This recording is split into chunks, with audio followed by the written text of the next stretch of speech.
अलीगढ़ गांव में रामू अपनी पत्नी गीता और 7 साल की बेटी पूजा के साथ रहता था। इस साल की भीषण गर्मी में गरीबी के चलते रामू का पूरा परिवार संघर्ष कर रहा होता है। उफ, ये गर्मी, ऐसा लगता है जैसे पूरा घर गर्मी से तप रहा हो। हाँ जी, अब देखो ना, मजदूरी करते करते आपकी हालत कैसी हो गई है। आप थोड़ा आराम कर लो। मेरी किस्मत में आराम कहाँ गीता। आराम करूंगा तो परिवार का पेट कैसे भरूंगा। चलो ठीक है, खाना खा के काम पर निकलता हूँ।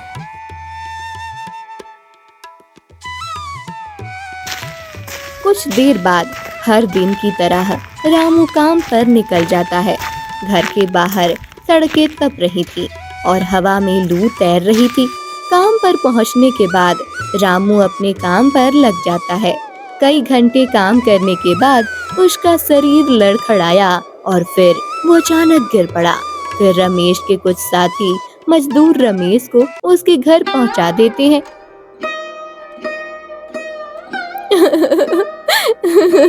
आपको क्या हो गया जी? आंखें खोलो, क्या हो गया तुम्हें? आप चिंता ना करें भाभी, रामू को बस चक्कर आ गए थे। हो सकता है गर्मी की वजह से रामू की तबीयत खराब हो गई हो। कुछ देर आराम करने के बाद सब ठीक हो जाएगा। हाँ भाभी, आप परेशान ना हो, बस रामू भैया का ख्याल रखिए। अच्छा, अब हम चलते हैं, नहीं तो काम पर मालिक की 4 बातें सुननी पड़ेंगी। अब रघु और हरिया दोनों काम पर लौट जाते हैं। कुछ देर बाद रामू कुछ बोलने की कोशिश करता है। आप आराम करो जी, उठने की कोशिश मत करो। गीता, अगर आराम करूंगा तो घर कैसे चलेगा। आप काम पर कैसे जाओगे जी? आपकी तबीयत ठीक नहीं है। कुछ दिन आराम कर लीजिए, फिर चले जाना।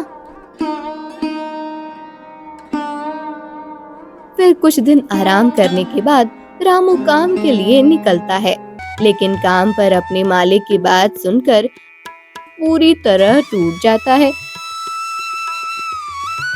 रामू तो यहाँ। हाँ मालिक, पिछले कुछ दिनों से मेरी तबीयत ठीक नहीं चल रही थी, इसलिए मैं काम पर नहीं आ पा रहा था। देख रामू, मैंने तेरे छुट्टी करने से अपना काम तो नहीं रोक सकता ना। अब मैंने तेरी जगह दूसरा मजदूर रख लिया है। अब तेरी छुट्टी हो चुकी है, कुछ देर बाद आकर अपना हिसाब ले जाना। रामलाल की बात सुनकर रामू तो पूरी तरह से बिखर चुका था, लेकिन मालिक की बातों के आगे मजबूर था। फिर वह अपना हिसाब लेकर घर लौट जाता है। अब गीता और रामू दोनों अपने घर के हालातों को लेकर परेशान थे। एक दिन गीता रामू से कहती है, सुनो जी, हमारी पड़ोसन ने मुझे एक घर का काम बताया है। जब तक आपको काम नहीं मिलता, मैं ही कुछ कर लेती हूँ, वरना हमारा घर का खर्चा कैसे चलेगा। मेरे होते हुए भी तुम काम करोगी? तो क्या हुआ जी, अब पति पत्नी एक दूसरे के दुख में सहारा नहीं बनेंगे तो उनका जीवन कैसे चलेगा। अब गीता एक बड़े घर में साफ सफाई का काम करने लगती है। एक दिन काम करते करते गीता की नजर अमीर घराने के कपड़ों पर जाती है। इतने महंगे और खूबसूरत कपड़े देखकर गीता अपने ख्यालों में ही खो जाती है। तभी वहां पर घर की मालकिन आती है। क्या देख रही है? कभी कपड़े नहीं देखे क्या? हो, मैं तो भूल ही गई थी, तू तो एक मजदूर की पत्नी है। तेरे घर में क्या ही होगा ऐसे कपड़े। गीता ने चुपचाप सिर झुका लिया। फिर उसने मालकिन से माफी मांगकर काम करना शुरू कर दिया। कुछ देर बाद फिर से मालकिन गीता के पास आती है। गीता, हाथ तेज चला ले, ऐसे काम करेगी तो पूरा घर का काम कब तक कर पाएगी। इसी तरह काम पर गीता का हर दिन गुजरता है, लेकिन मजबूरी में गीता चुपचाप सब कुछ सहती रहती है।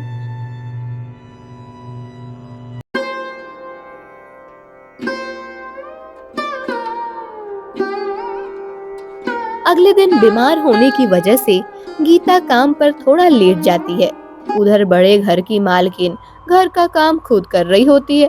तभी गीता वहाँ पर पहुँच जाती है। आ गई महारानी।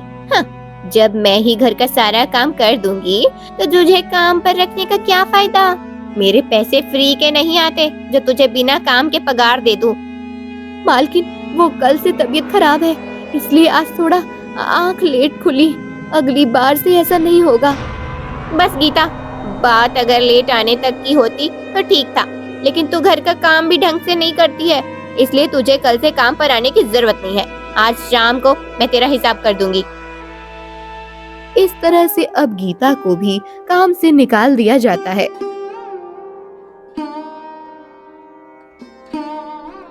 अब रामू और गीता दोनों काम की तलाश में थे। एक दिन वह दोनों काम की तलाश में कहीं जा रहे होते हैं। तभी अरे, ये आदमी सड़क पर कैसे गिरा है?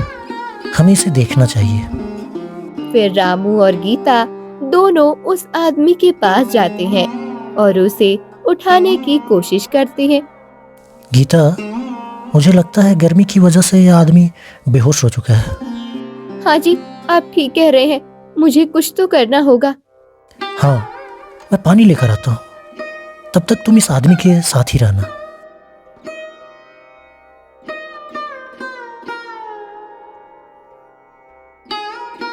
कुछ देर बाद रामू एक जगह से पानी ले आता है और उस आदमी के ऊपर पानी छिड़क कर उसे पानी पिला देता है। फिर उसे होश आ जाता है। अब आपको कैसा लग रहा है? हाँ भैया, अब मुझे ठीक लग रहा है, लेकिन मैं यहाँ कैसे आ गया? शायद गर्मी की वजह से आप बेहोश हो गए थे। अब महेश रामू का दिल से शुक्रिया करता है और उसे कुछ पैसे देने लगता है। आपका बहुत बहुत धन्यवाद भैया, आपने मेरे मुश्किल समय में मेरी मदद की। ये कुछ पैसे रख लो, आपके काम आएंगे। गीता और रामू को कई दिनों बाद कुछ पैसे मिले थे। वह खुशी खुशी अपने घर जाते हैं और उन पैसों से कुछ राशन ले लेते हैं। अब यहाँ से उनके दिमाग में एक ख्याल आता है। गीता, मेरे दिमाग में एक ख्याल आया है। क्यों ना हम इस गर्मी में लोगों को ठंडा और नींबू पिलाएं? हाँ जी, आपका सुझाव तो ठीक है, लेकिन पानी के बदले हमें पैसे कौन देगा?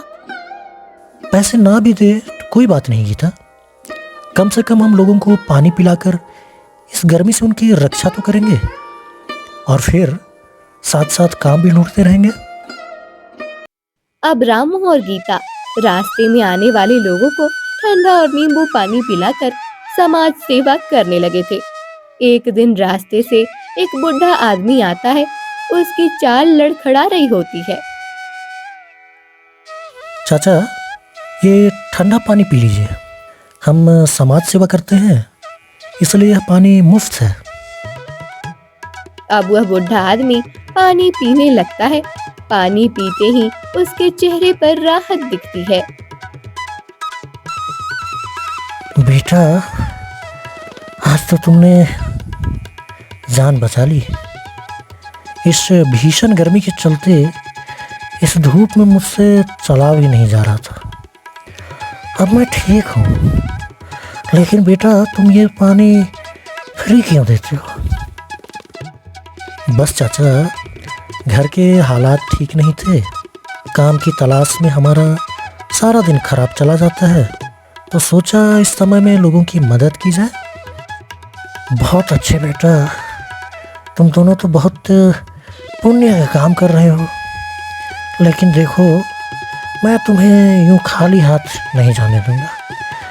आखिरकार तुम भी तो पूरा दिन इस तेज धूप में खड़े होकर लोगों को पानी पिला रहे थे। ये लो, कुछ पैसे रख लो। और हाँ, एक बात और, तुम्हारा पानी बहुत अच्छा है, लेकिन अगर तुम उसे थोड़ा और स्वादिष्ट बना दो, जैसे मसाले डालकर शिकंजी बना लो, तो लोग खुशी से इसके पैसे भेजेंगे। ऐसे तुम्हारा काम भी चलेगा और समाज सेवा भी होती रहेगी। अब रामू और गीता ऐसा ही करते हैं, लेकिन वह गरीब लोगों को फ्री में ही अपना स्वादिष्ट पानी पिला देते हैं। कुछ ही दिनों में रामू के यहाँ पर लोगों की भीड़ लग जाती है। एक दिन एक युवक रामू के पास आता है। भैया, आपके जैसे बहुत कम लोग होते हैं जो लोग समाज सेवा करने की हिम्मत रखते हैं, वो भी गरीब होकर। क्या मैं आप लोगों के साथ एक फोटो खींच सकता हूँ? अब वह युवक रामू और गीता के साथ फोटो खींचकर सोशल मीडिया पर डाल देता है। इसके साथ ही वह रामू और गीता की स्टोरी भी लिख देता है। कुछ ही देर में पोस्ट वायरल हो जाती है। अगले दिन एक बुजुर्ग सज्जन आदमी रामू के पास आता है। वह नींबू पानी पीता है, फिर मुस्कुराता है। बेटा, मैंने तुम्हारे बारे में सोशल मीडिया पर देखा था।